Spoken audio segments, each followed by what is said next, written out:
Hey guys, this is part 3 of the Unmasking NK series.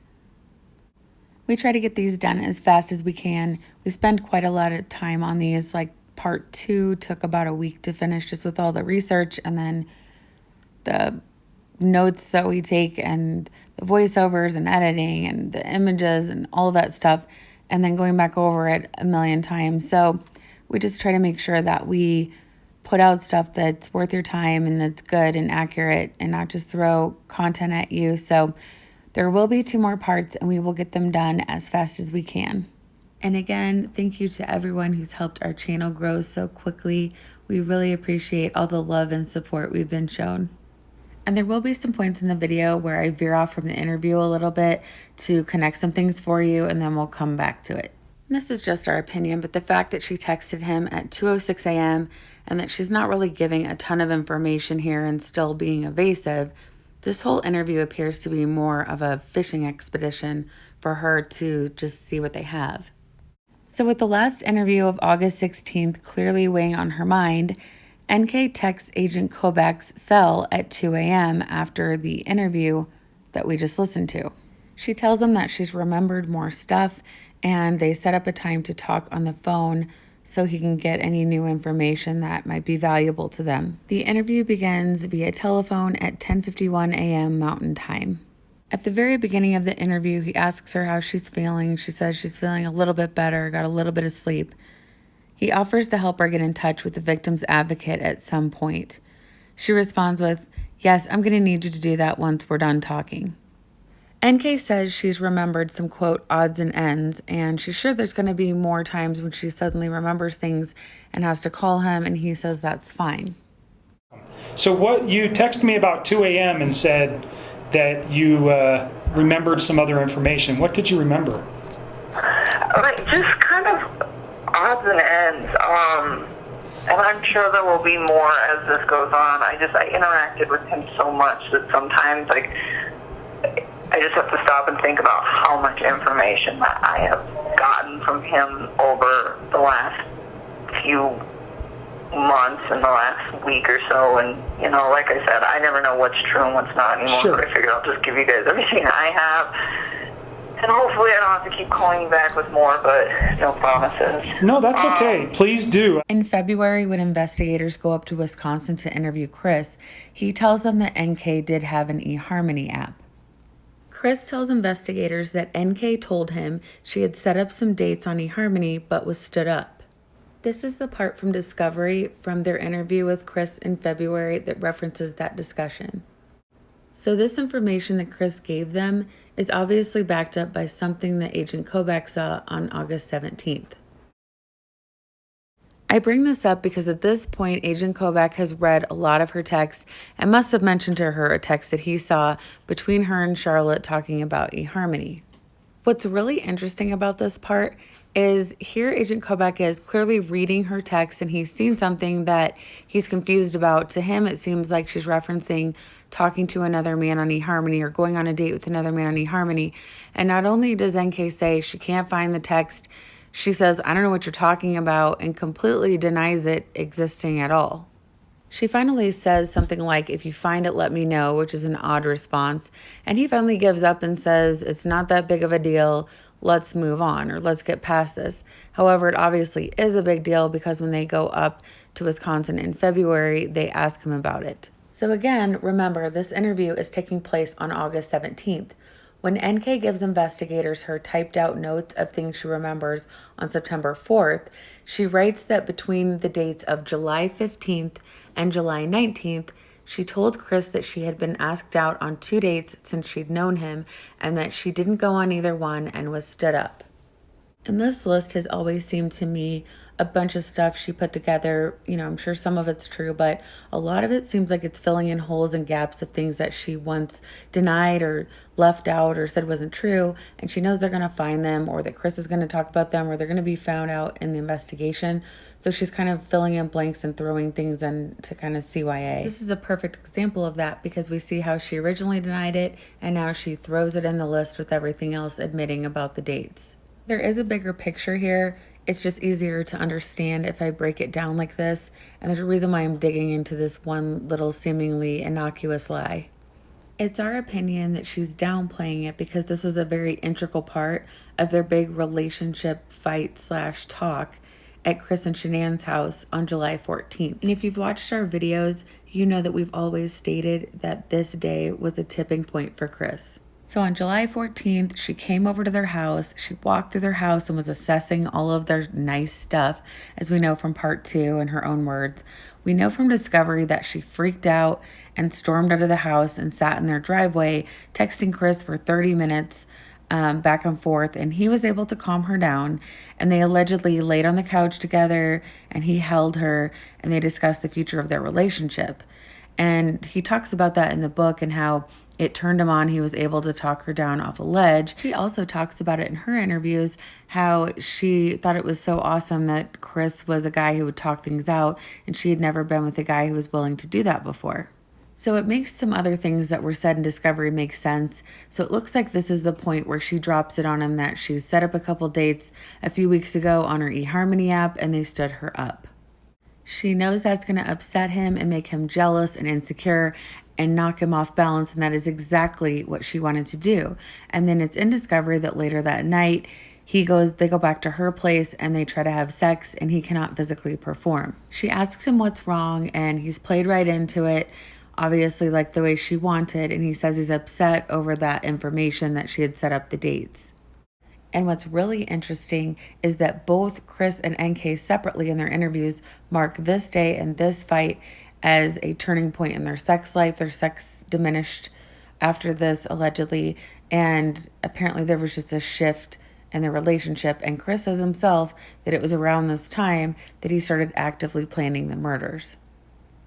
So while it might seem like a small thing to lie about, she was smart enough to know what it would look like, and they'd be able to see that that was a manipulative move to try and light a fire under him. If you want us to make a quick video showing why we think July 14th was so important and match it with Discovery on some things that we noticed from that point forward and planning the murders, let us know and I can get that out to you right away. But just let us know in comments if that's something you would be interested in. They then switch tracks, and NK states that she remembers some things about that Monday night, the 13th. She says that Chris had been texting her that Monday up until later in the evening. From the cell phone records, we can see that their first actual phone call where they connected was at 9:48 p.m. She says he wanted to FaceTime, and she was already laying in bed. She said he was wearing a white wife beater and laying on a mattress without any sheets. She asks him where the sheets are, and he says that he's washing them. She then says that Chris tells her he's cleaning the house to try and take his mind off of things. She says she didn't think it was weird at the time because he's very meticulous and quote-unquote OCD.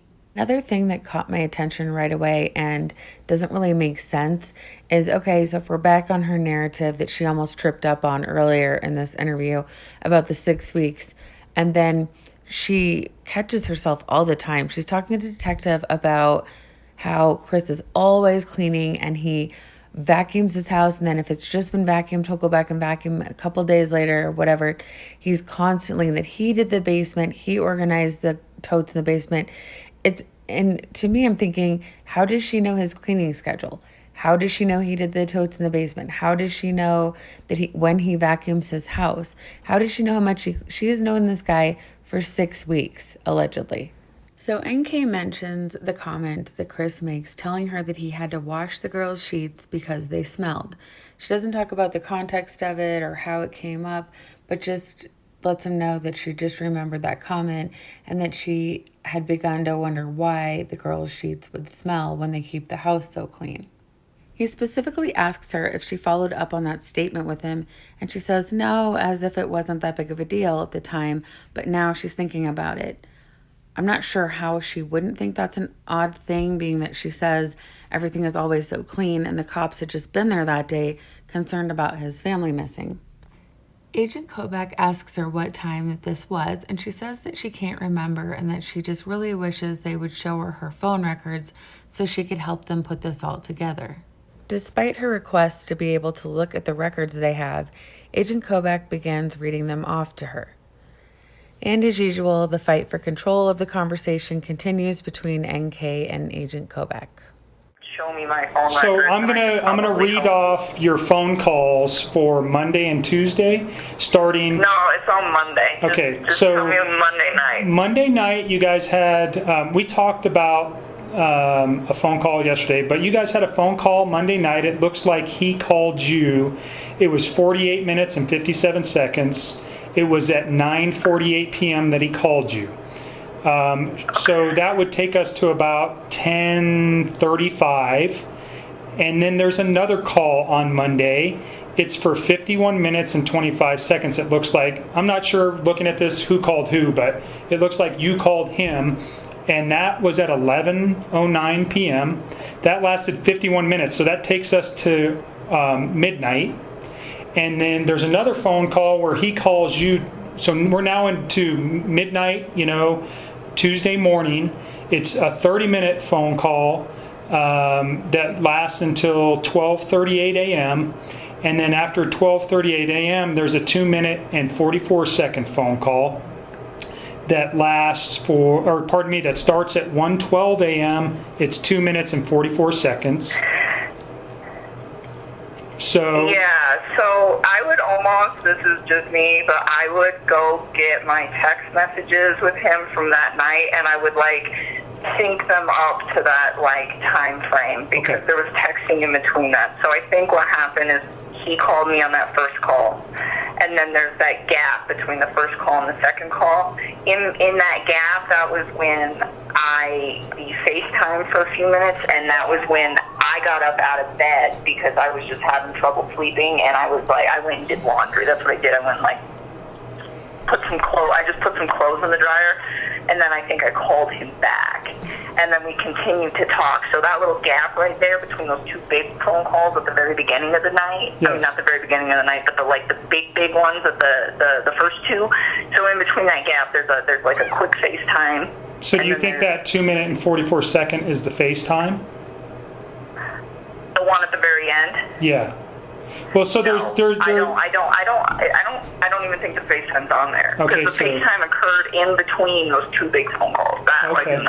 Okay. Because it was one big phone call, and then there's a FaceTime, and in the FaceTime short, it's only a few minutes, and then there's probably just a few more minutes.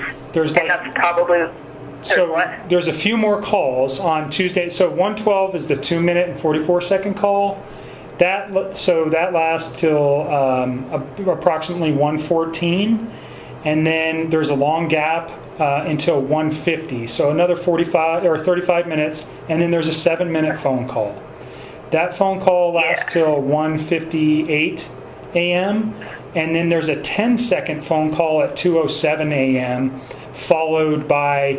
I think he calls you and maybe leaves a voicemail or something, or you don't pick up. So there's a 10-second call, and then directly after that, there's a 10-minute and 24-second phone call. Okay, so I'm talking about the two at the very beginning of the the two long really ones. Long ones. And is that when he's talking about the kids' sheets? With the sheet. Okay, so yes.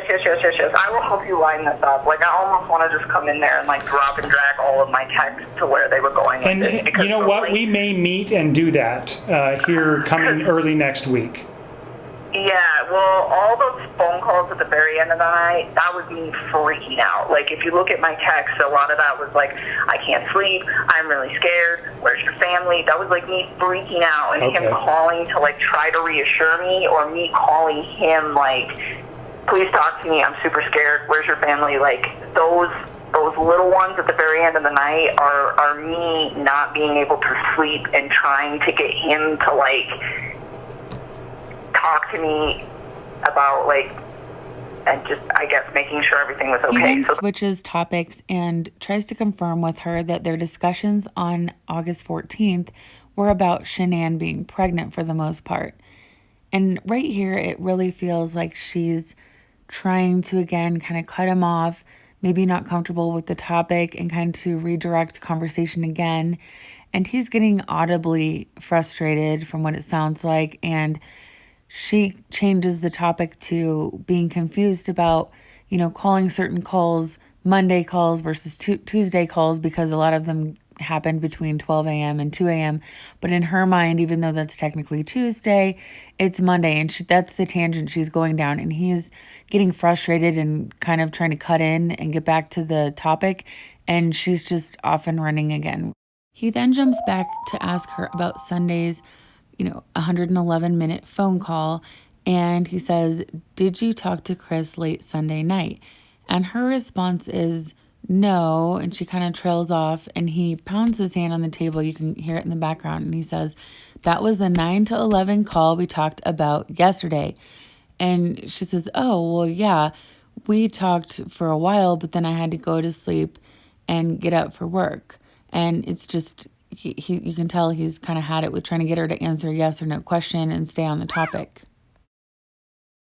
So that was why I brought that up, because I was like, whoa. Okay. Very important. Thanks for remembering that. Yeah, I'm trying. I'm really trying to help you guys. I need you guys to help me too. Like, yes, we'll ma'am. do this as a team, but just don't so fucking let me down, please. The reason why we can't, I did think about this yesterday, that I would like to sit down with you once we have your text messages and the phone calls, and we can put them in some type of easily looking, that we can sit down and look at them and compare them, and we can kind of get the context of how everything was going that night. I would like to do that with you. Unfortunately, so the download that we got yesterday is going to take multiple days to be analyzed. I probably won't have it back till next week. And then because you guys did have so many text messages, one of my analysts is working on getting those in order, so we can put something together where we can actually sit down and discuss it. But I do think that's something that I want to do in the near future, sometime probably next week. I mean, I can do that. I don't mind giving you guys my time. I just need you guys to help me with my employer and try to just help me brace for this media thing and just try. So I think your personal mental health is the number one issue. So let me help you with that and get a victim advocate to call you. And you can address questions of employment with them. I think they're better suited to answer those questions than I am. So I would ask you to direct questions to them. If they can't answer them, I'll try to help you as best as I can. I think you have a personal decision to make on what you want to do with your employer. I think you're kind of backed into a corner. And you are going to, it's a tough decision. Do you want to inform them of what was going on? But I will tell you that I think that when they started looking at information for us, and I clarified this morning because I didn't do some of the work on this, but there was either text messages or emails between you and Chris that were on company-related phones or on company-related computers that they were privileged to look at, so they already know about you. Okay, so yeah, I don't know if I'm going to keep my job. I hope they don't fire me for that. I mean, technically, I'm not an APC employee, and he is, and it was his phone and not mine. So, well, I don't think that's fire. I don't know labor law. I'll just put it that way. I think that whatever. I mean, people have relationships at work, and you guys were smart enough to stop the stuff. However, you guys did it. Is it an unusual circumstance that two people who got together at their place of employment, this terrible tragedy happened? Yes. Do I think that they are going to do anything to you? I don't think so. I mean, if you read the paper today, you saw they already fired Chris. I mean, as they should, but right. I'm hoping they're not going to fire me. Well, and I think you need to head that up. I think if it was me, and this is just this is not a professional opinion, it's a personal opinion, because I'm trying to help you as much as I can. I would reach out to your employer and just say, I want to come in and talk to you, but maybe talk to your EAP people first, and let me get you in touch with a victim advocate, because again, I think your mental health is more important right now than even your employment. I want you to make sure that you're comfortable and safe in everything that's happening, and then make some professional decisions and in regards to your employment. Okay. So let me do that. And we can.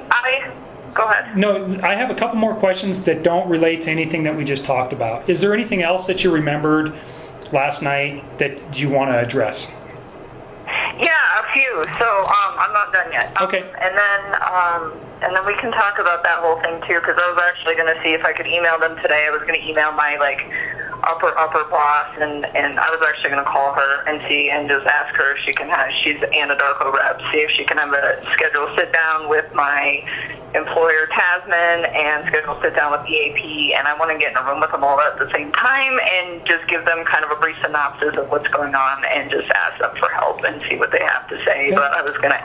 I think that's a good plan. Say to them and just ask your opinion on it, because I don't want to give them too much. You do not need to tell them anything about the investigation or anything about what we discussed. He begins to wrap up the interview by asking her if there's anything else that she wants to tell him. She brings up one more thing and says that this could have been the same conversation as the sheets when he talked about the sheets being smelly, but she says that Chris told her that Nikki and her son had been there during the day when the cops were there, and that Nicole's son had been running all over the house. And then NK says that at first she was concerned that stuff might be missing, which I found personally, just me, I found odd.